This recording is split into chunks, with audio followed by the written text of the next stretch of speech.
Hey, so I'm on the floor and I'm going to show you how to make laundry detergent. So the reason I'm on the floor is because we are in the middle of quarantine 2020, coronavirus. And so everyone in my house is home all the time. There is no quiet time. There is no quiet place to make a video. So I'm actually outside. You can probably hear my rooster crowing. I'm outside in my husband's office, and the only place to do this video was right here on the floor. So I'm going to show you how to make laundry detergent. Now, I absolutely had to make this video today because I am empty. I am out of laundry detergent, and my husband wants his clothes clean. So I'm making the video. I have been making this detergent for quite a few years. I've tweaked it here and there, changed some things up, and I really like it. And I really like the price, and I like how often I have to do this, which is not very often. I make this every 8 to 9 months, okay? I'll show you, like, you'll see how much it fills up and stuff like that, but I use this Rita's ice cream or water ice tub that we just happened to have years ago. And also something that I did at the very beginning is I put the recipe, you can barely read it now, but I know what it says, but I just put the recipe on there so that I would know, I wouldn't have to have the excuse of, oh, I forget how to make it, I forget what I need, I gotta go look it up on Pinterest, I gotta look it up on my, my little notebooks and stuff, and then just have that excuse. I wrote it here, I taped it here, and this has been here for years, okay? We have some really simple ingredients, really inexpensive ingredients, okay? First, baking soda, okay? That's a known one. The other ones are not so known. This is borax and washing soda, okay? These, you can find them in the supermarket. If you can go to the supermarket, you can probably find them on Amazon. I don't know that I've ever bought them on Amazon. Usually when I go to Walmart, they don't have them at Target, I don't think, but like ShopRite or Walmart, I'll go there and find some, and I'll buy some extra so I have them on hand for the next time. So again, so I don't have an excuse to say, oh, I can't make laundry detergent or whatever. But they're there. They're in the laundry section. They're just a little bit harder to search out. Another one that is harder to, it's really hard to pronounce. I have no idea how to really pronounce it. Fels naphtha. Like, it's really the dumbest word, and it actually makes me angry. But whatever, this is the soap that we're going to use for this. This is there also in that section, but most people have no idea what this is. So when you ask, they're going to look at you like you have two heads. But hey, it's there, I promise. So yeah, that's 4 ingredients, right? We have borax, washing soda, the soap, baking soda, and I also have some essential oil here that I'm going to use, but I'll explain more about that later, because listen. So in the recipe that I like the most, so simple, okay, we're going to use 1 box of borax. I probably should have opened these already. I'm not gonna make a big mess.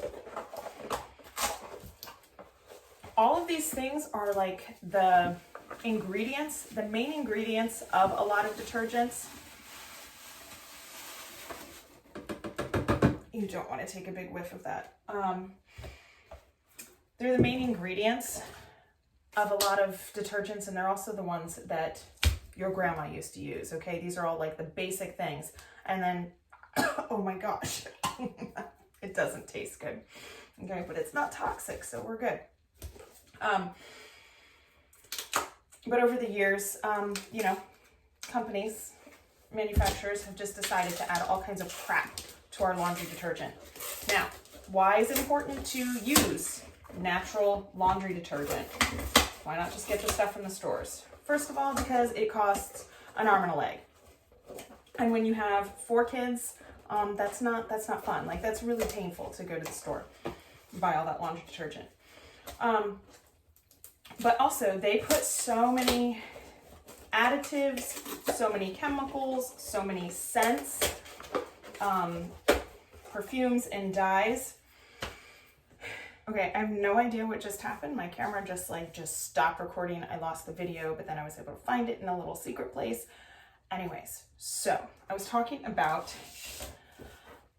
why it's good for you to have natural detergent and not use the store-bought stuff. So you're washing your clothes. All this detergent is going to stick onto your clothes. And that means that it's touching your skin, okay?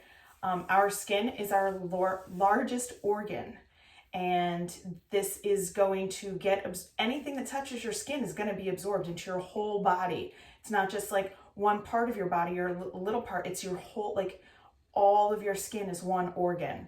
So everything gets absorbed there. So all this stuff that is touching your skin all day, every day, if it's filled with all of these chemicals and this nasty stuff, it's going to seep into your skin. It's going to get there, and it's not going to do anything after one time. That's why nobody even thinks about it. But over years of using all of these chemicals, there are tons of negative side effects and things like that. And I just feel much better, much safer with putting natural things on my skin. All right. So then I'm also going to dump one box. Just so you know, this is a 55-ounce box of washing soda. Okay, I'm gonna dump that in there. That one's not as fumy. The borax is a 65-ounce box. All right.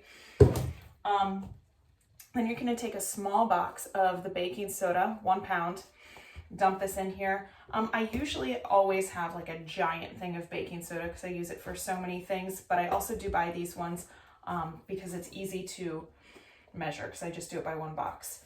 I started by doing, it's going to be difficult, isn't it? I started by doing a half a box, and I didn't like that. I needed a little bit more oomph to my laundry detergent and stain removing. This is so fun. Okay, I'll get to that in a second. So for the soap, I take 3 bars of soap and I stick this, you can do a couple different things, but I have a food processor and I just stick this thing in the food processor and you get this. It looks like grated cheese. And it's just really small little bits. All right, so you're gonna food process that. Don't do it too much, otherwise it'll get too heated up and just kind of be a big clump. You're gonna add the 3 bars of soap in there. Another thing with this soap, I always have, actually this is my one that I have right now. I always have this just kind of sitting out on the washer, and this is what I use for stain, like extra stain remover. So if I have a stain, which by the way, I'm terrible at remembering when I have stains on clothes and trying to get them, and then I stick them in the washer and the dryer and go to put them on next time, and I'm like, oh my gosh, I have a stain. So I'm terrible at it, but when I do catch the stain, and I try to remember there's a stain, I just get this wet and I just rub it right on the stain. This is great for stain remover. It actually, yeah, laundry bar and stain remover, that is what it's called. There we go. Okay, I finally have my box open. Baking soda, this one gets a little cloudy. All right, now I put this in a big tub. It doesn't fill it all the way up. I guess I could double the recipe, but I'm not going to right now because I wouldn't want to watch that. Because it's about halfway full. I guess I could double it. And then I wouldn't have to do it for, 16 months. And then I just shake it. I do use one with a lid. I purposely got something with a lid. If you don't have a lid, you can use a big spoon and mix it all around.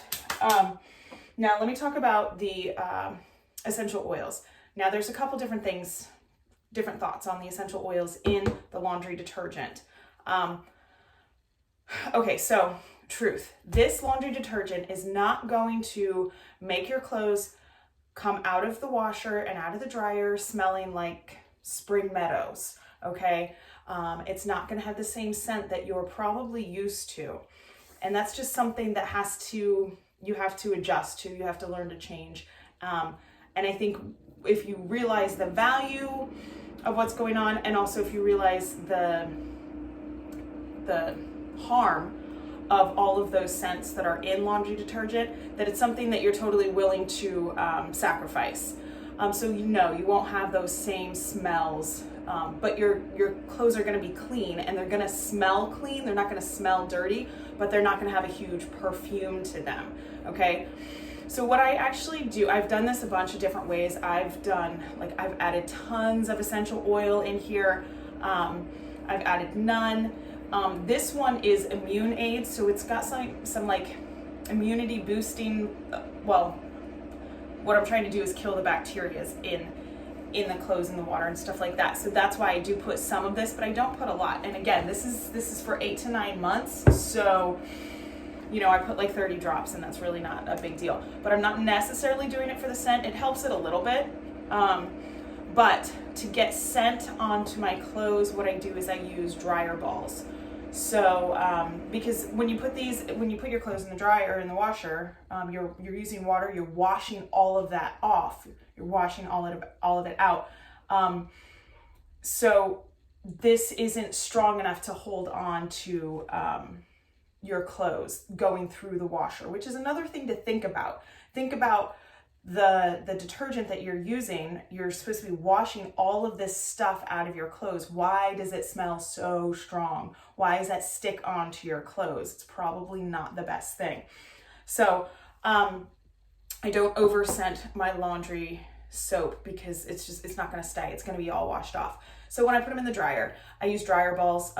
You can go on Pinterest, you can go on Amazon, you can get dryer balls and stuff like that. And then on there, I put a couple drops of essential oils. I use all kinds of stuff. I use Immunade, I use lavender, I use peppermint, I use spruce, whatever I feel like having my clothes smell like, or my husband's clothes or whatever. I change it up, and then you only add a couple drops every, a couple loads or whatever. It just depends. I probably have like 4 or 5 laundry dryer balls that I put in there. Anyway, so I am going to, I'll just keep shaking this up real quick, just so you can see. Ooh. All right, so it's going to be mostly white with some yellow specks through it. I'm going to put some of this in there, and I can't count and talk at the same time. All right, this is the scoop I use. I think I have it measured. It's 1 tablespoon. I do 2 of these for most normal laundry. If it's a small load of laundry, then I'll only do 1. But for most, I have a extra large capacity washer. And so I do 2 scoops of these, so that's 2 tablespoons right into my washer, and that's it. It's super easy. Wow, do you see this smoke? I hope this was helpful. I hope that you guys try it. I really, really do. It's worth it for your money, for your health. Hey, it's something fun to do. You guys are stuck at home right now, so why not make some laundry detergent, go do some laundry. All right, bye.